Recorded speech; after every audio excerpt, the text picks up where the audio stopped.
Hi guys! It's luto time! So, ngayon, hapunan na, magluluto tayo ng pasta. At lalagyan ko sana siya ng mushroom soup, kaso wala ng mushroom soup. So, pasta, isusutay natin sa onion, garlic, tapos lalagyan natin ng bacon. So, tara, luto na tayo! So, eto, kumukulo na yung tubig. Ayan. Nilagyan ko na siya ng oil at saka usog natin to. Nilagyan ko na siya ng oil at saka salt.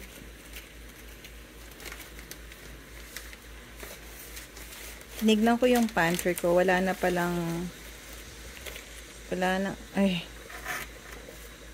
nang mushroom soup sa pantry. So next time na lumabas tayo,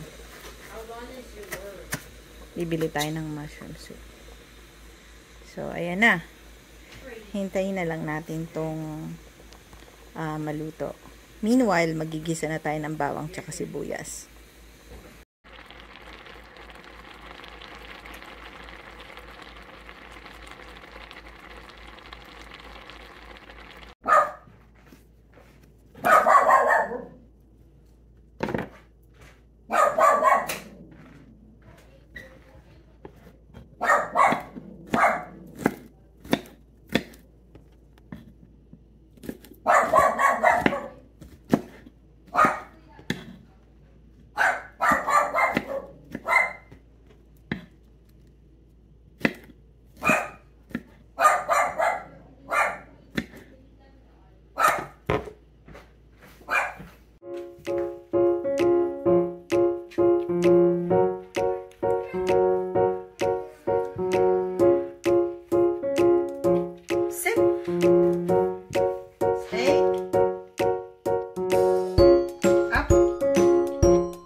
Same cookie?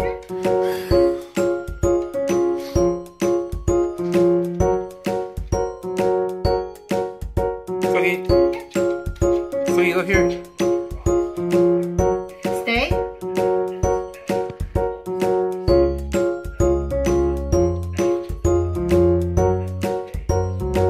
There you go, Dad. Good girl. Cookie, look here. Stay.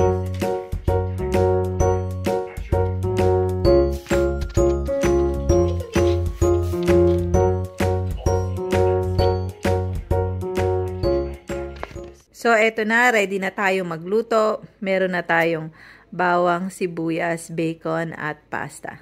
Simulan na natin! Ayan na, nalagay ko na yung bacon. Hindi ko muna siya gagalawin. So, ako, kapag ka malamig ang panahon, gusto ko talaga pasta o kaya yung may mga sabaw. Gusto ko carbonara o ganito lang, simpleng pasta o yung merong pasta na may mushroom soup, mga ganun lang. So guys, kung katulad ko kayo na gusto yung tunog ng pagluluto, iwan ko lang to dito habang magpe-prepare ka ng English natin.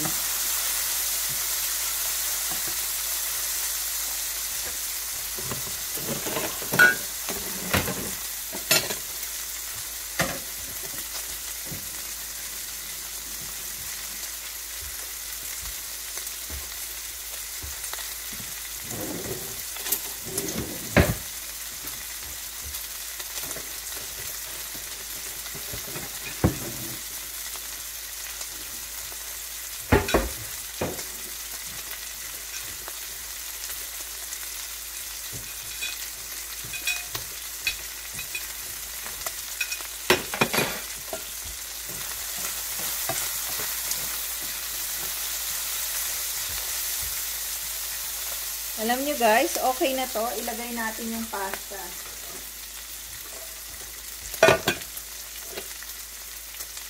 Ganyan lang kasimple ang recipe na to.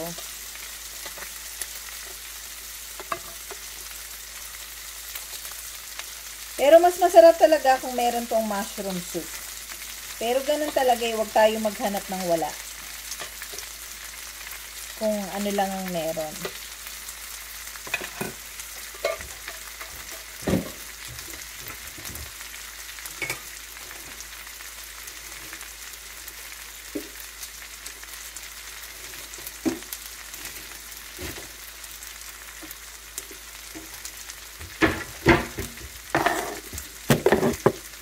Haluin natin.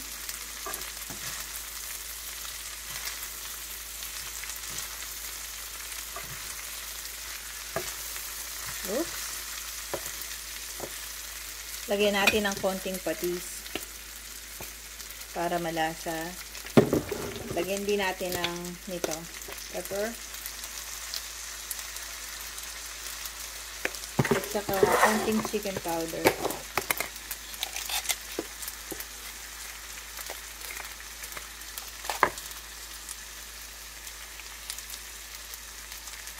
Yan. Kuha tayo ng tinidor at haluin natin.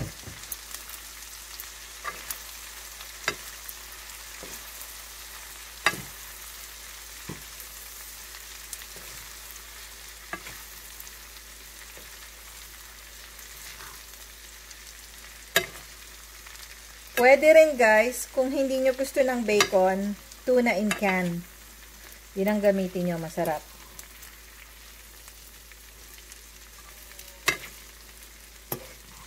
So, konting halo-halo lang. Tapos, pag isi-serve mo na siya, lagyan mo siya ng parmesan. Masarap. Ay, yung bacon nasa ilalim. Angat natin yung bacon. Yan. Diba?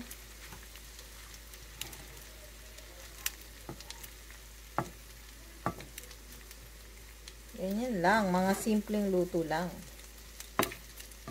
Ang secret ingredient naman niya ay love.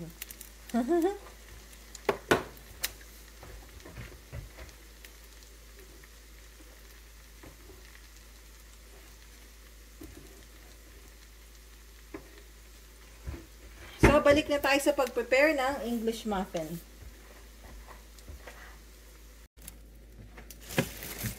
Ito yung English muffin natin.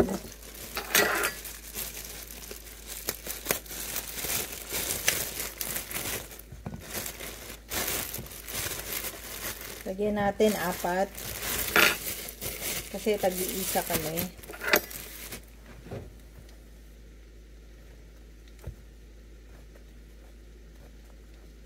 Sa McDonald's, masarap yung breakfast nila na English muffin. Yan. Tada! Nakikita nyo ba guys? Tignan ko nga. Oh, nakikita nyo. So, ngayon, November na tayo, alas 5 lang, madilim na. Mag-umpisa na yung daylight savings time.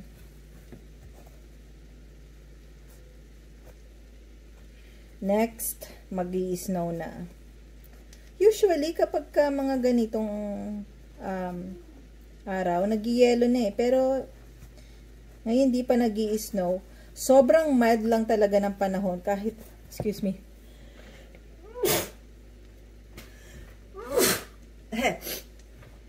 Sobrang mild lang talaga ng panahon. Kahit lumabas ka lang ng nakasweater. Okay lang. Gusto ko siya kasi mas mai-enjoy mo na lumabas eh kapag ka hindi yung sobrang lumamig na pag lumabas ka, hindi ka talaga tatagal pag wala kang gloves, pag wala kang toque. O ngayon, i-toast na natin to. So, ito na yung English muffin natin. Meron ako ditong olives. Oh, hindi nyo nakikita. Ayan. Olives. Tapos, kung anong cold cuts meron kayo, meron ako ditong spicy salami at saka eto. So, simulan na natin. So, sa amin to ni Colin, yung sa mga bata, sigurado ako, ang gusto lang nila ngayon, cheese. So, ang ilalagay ko yung Filipino ketchup. Konting-konti lang, huwag namang exage na maparami. Tapos, kuha tayo ng kutsara. Ay, ito na lang. Itong ginamit ko.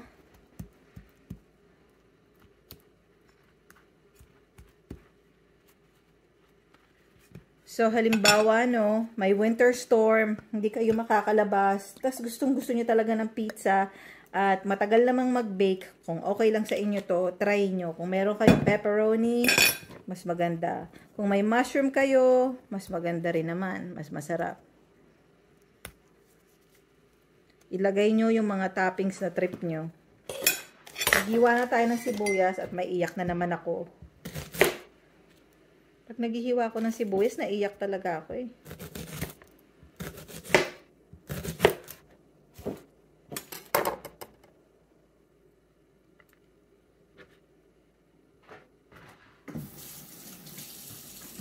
Ayan.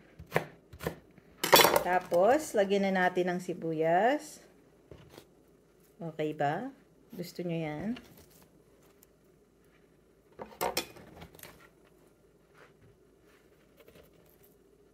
Lagyan nyo yan.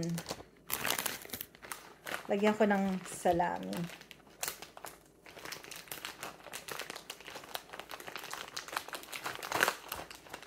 Anong favorite cold cuts nyo? Parang naiiyak talaga ako. Konting sibuyas lang hiniwa ko. Naiyak ako. Kayo guys, anong cold cuts ang favorite nyo? Si Lincoln, ayaw niya ng salami. Si Lance naman, favorite niya, salami. Sa aming lahat, ang pinaka-favorite namin, Montreal tsaka pastrami. Ay! Mahal na rin ang cold cuts. Mula nang nagtaasan lahat nagkaroon ng inflation. Oh, naiyak talaga ako. Guys, sobrang nakakaiyak. Nakakaiyak ang sibuyas. So, ayan na. Olives pala, nakalimutan ko. Hindi ko gusto ang olives, pero si Colin, favorite niya yung olives.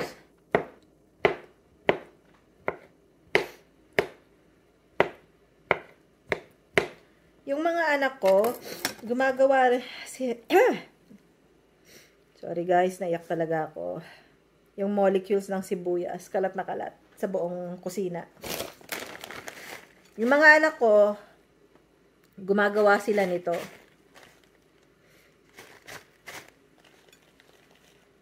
Masaya naman ako kasi kaya nilang gumawa nito sa sarili lang nila.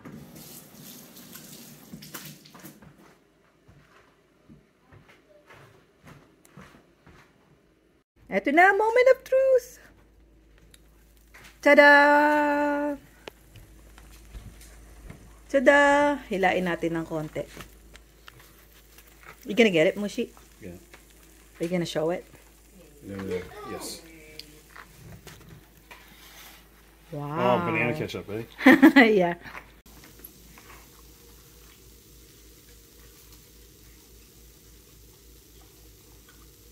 So, nag-iba yung isip ko. Nilagyan ko siya ng banana ketchup. Kasi, why not? So, nag-iba yung isip ko. Gusto ko nang kumain ng may ketchup. Isusubo ko to para sa inyo, guys. At sobrang init.